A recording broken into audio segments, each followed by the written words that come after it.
Friend, तो हमारा topic चल रहा था मेंस्ट्रुएशन। इसका थर्ड लेक्चर वीडियो है। इसमें हमने कार्डिलेटर के बारे में आपको बताया था, जिसमें हमने रेक्टेंगल स्क्वायर के बारे में आपको बता दिया था, और थर्ड हमारा था पैरेललोग्राम जो अधूरा छूट गया था। तो चलिए इसको पूरा करते हैं। पैरेललोग्राम को हमने आपको बताया था कि समांतर चतुर्भुज कहते हैं, और समांतर चतुर्भुज की बात करें तो ये कैसा होता है, आमने सामने का जो भुजा होता है आपस में पैरेलल होता है, यानी समांतर होता है, आगे जाकर कहीं भी एक दूसरे को कट नहीं कर सकता। वैसे ये साइड भी दोनों एक दूसरे को कट नहीं कर सकता। इसका कोई भी एंगल जो है 90 डिग्री का नहीं होगा, लेकिन ये श्योर है कि अंदर का चारों जो एंगल है वो कितने डिग्री का होगा, 360 डिग्री आना चाहिए। ठीक है, हम अगर इसका नेमिंग करें ए बी सी डी तो हम लिख सकते हैं कि एक पैरेललोग्राम में angle A plus angle B plus angle C plus angle D ये क्या होता है, 360 डिग्री। अंदर के चारों कोनों का मान कितना हो जाएगा, 360 डिग्री होगा। इसका प्रॉपर्टीज की बात करें तो इसमें भी दो ही डायगोनल होगा, और दोनों डायगोनल क्या होगा, आपस में बराबर होगा। ठीक है, तो इसमें हमें क्या निकालना है, अभी हम जब क्षेत्रमिति पढ़ रहे हैं तो हम क्षेत्रफल के बारे में बात करेंगे। ठीक है, तो इसमें क्या है कि हम पहले इसका क्षेत्रफल निकालने के लिए इस पे एक लंब डालेंगे। हम जो है यहाँ ए से लंब डाल रहे थे, तो चलिए हम ए से ही कंटिन्यू करते हैं, और इस लंब को हमने ए से नाम दिया है। ठीक है, तो ये हमारा जो साइड है जिस पे ये हमने लंब डाला है इसको हम ए मान लेते हैं। ठीक है, ये आधार है जिस पे हमने लंब डाला है, इसको क्या बोल रहे हैं, आधार। तो ये हमारा जो एरिया का बात करेंगे, एरिया ऑफ पैरेललोग्राम। पैरेललोग्राम को हम शॉर्ट में ऐसे भी लिखते हैं, एरिया यानी क्षेत्रफल। क्षेत्रफल आप लोग समझ रहे होंगे। ठीक है, क्षेत्रफल हिंदी में बोल रहे हैं और इंग्लिश में इसको हम बोल देंगे एरिया, है ना। तो क्षेत्रफल ऑफ पैरेललोग्राम की बात करें तो ए इंटू एच हो जाएगा। एच हमारा क्या है, लंब है जो हमने डाला है, इसकी लंबाई हमें पता होनी चाहिए, और साथ में इधर क्या है हमारा, ये हमारा आधार है, इसको हम ए से लिख रहे हैं। ठीक है, तो ये हमारा फॉर्मूला हो जाएगा। ठीक है, अब हम इसका परिमाप की बात कर ले कि अगर पैरेललोग्राम है उसका परिमाप क्या आएगा, तो पेरीमीटर यानी कि परिमाप बोलते हैं। ठीक है, हिंदी में पेरीमीटर यानी परिमाप की बात करें तो मैंने आपको बताया है कि इसके जो भी आपका फिगर है उसके चारों तरफ अगर आप मेजर कर लेते हैं तो हमारा परिमाप कहलाता है। इसमें आप देखेंगे तो इसमें भी चार भुजा है इसके, तो इसको अगर हम लिख सके तो ये भी लिख सकते हैं कि 2 इंटू ए प्लस बी हमने क्यों लिखा, इसको ए मान रहे हैं और इसको हम लंबाई को क्या मान रहे हैं, बी मान रहे हैं। तो दो बार ए को जोड़ेंगे, दो बार बी को जोड़ेंगे तो हमें क्या मिल जाएगा, हमारा इसका पूरा परिमाप मिल जाएगा, है ना। क्योंकि ये भी ए है तो इसके सामने वाला मैंने आपको बताया था कि आपस में बराबर और समांतर होता है, तो ये भी हमारा बी हो जाएगा। यानी दो बार ए को जोड़े, दो बार बी को जोड़े, तो हमने दो को कॉमन ले लिया और ए प्लस बी कर दिया। ठीक है,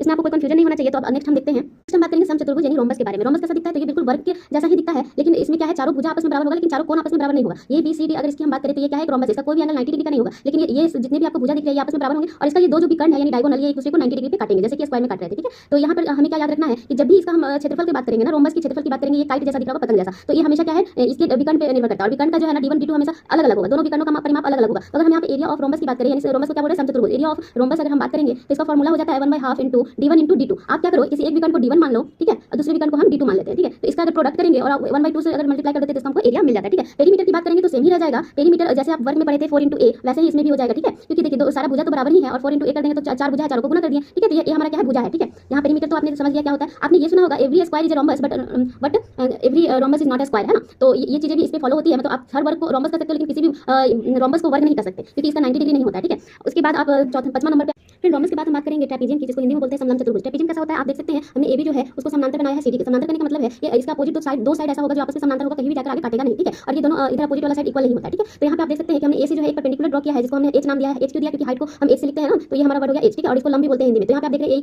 ए जो है सीडी को दो भाग में बांट रहा है, डी और इसी में। ठीक है, तो यहाँ पे अगर हम इसकी एरिया की बात करें, एरिया ऑफ ट्रेपेजियम, तो 1/2 into sum of parallel side. तो पैरेलल साइड कौन सा इसमें बताया हुआ रहेगा, जब भी आपको क्वेश्चन देगा उसमें बताएगा कौन सा दो साइड आपस में पैरेलल है। ठीक है, यानी समांतर है, और इंटू क्या कर देना है, हाइट यानी कि आपको गिवन रहेगा कि कितना इसका लंब है। ठीक है, ये अगर आपको पता है तो इसका आप हमेशा क्षेत्रफल निकाल सकते हैं। आपको हमेशा क्या ध्यान में रखना है कि जब भी सम ऑफ पैरेलल साइड की बात करेगा 1/2 into sum of parallel side, इसमें क्या हो जाएगा, A B plus C D not E C. ठीक है, ये भी इसके समांतर है, ये भी इसके समांतर है, लेकिन हम ले कौन सा रहे हैं, हमेशा बड़ा वाला साइड ले रहे हैं, यानी टोटल साइड